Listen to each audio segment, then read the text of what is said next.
27% को मिल रहा है, 52% आबादी को।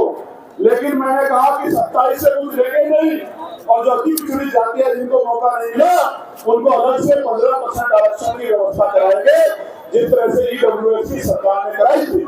जब मैंने इस बात को कहा उस दिन से मैं महसूस करता हूँ कि जब मैं पाल प्रजापति कश्यप को, सैन विश्वकर्मा को, जब मैं नुनिया चौहान राजभर को, जब मैं जो है निषाद को, उनकी प्यारे साथियों, जब से मैंने पिछड़े वर्ग के लिए विधानसभा और लोकसभा में आरक्षण की मांग की है कि मिलना चाहिए, उनकी संख्या में बढ़ोतरी होनी चाहिए। जिन जातियों को मौका नहीं मिला उन जातियों का प्रतिनिधित्व होना चाहिए, कानून बना के होना चाहिए।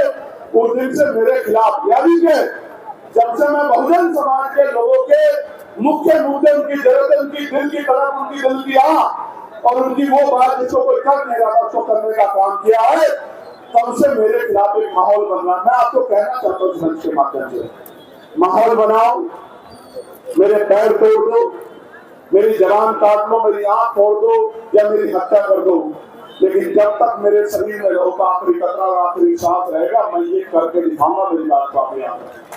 और अगर उत्तर प्रदेश में मौका मिल गया, उत्तर प्रदेश में 27 में मौका मिल गया, तो 1 साल के अंदर इतना बड़ा परिवर्तन करके दिखाएंगे कि जो ये माफिया कहते हैं अपने आप को, जब कहते हैं कि हम रंगबाज हैं, हम पता नहीं क्या क्या नाम जोड़ते हैं, ये सारे लाइन में रखे गरीबों का सम्मान करते मिलेंगे आपको। मेरी बात को आप याद रखें। इसलिए मेरी हिम्मत तोड़ने के लिए और हिम्मत तोड़ के ये संदेश देने के लिए कि कोई नहीं बोल रहा था, चंद्रशेखर बोल रहा था, उसको भी हमने डरा दिया, इसलिए हो रहा। मैं वो सच हूँ, हमारे साथी जानते हैं, जिसने ना जेल की परवाह की, ना मुकदमों की परवाह की, ना गोली की परवाह की। और मैं मानता हूँ मुल्क पे कर सकते हैं, एक दिन मुझे भी आएगा, लेकिन मैं जब तक जीवित हूँ तब तक नहीं मरूंगा, ना मैं डर के जीऊंगा। मैं घर से मां का आशीर्वाद लेकर निकलता हूँ, और इतनी माएं मुझे आशीर्वाद देने के लिए मेरी बहनें आती हैं, जिसके ऊपर इतनी माओ का, बहनों का आशीर्वाद हो, वो इन गोलियों से मरने वाला नहीं। मेरी बात को आप याद रखें।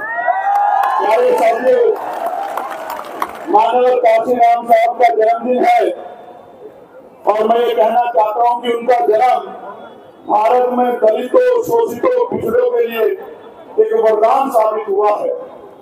मान्यवर, आपने हमें सिखाया है कि जिंदा रहना ही हमारे जीवन का उद्देश्य नहीं है। हमारे जीवन का उद्देश्य इस देश के बहुजन समाज को हुक्मरान बनाना है।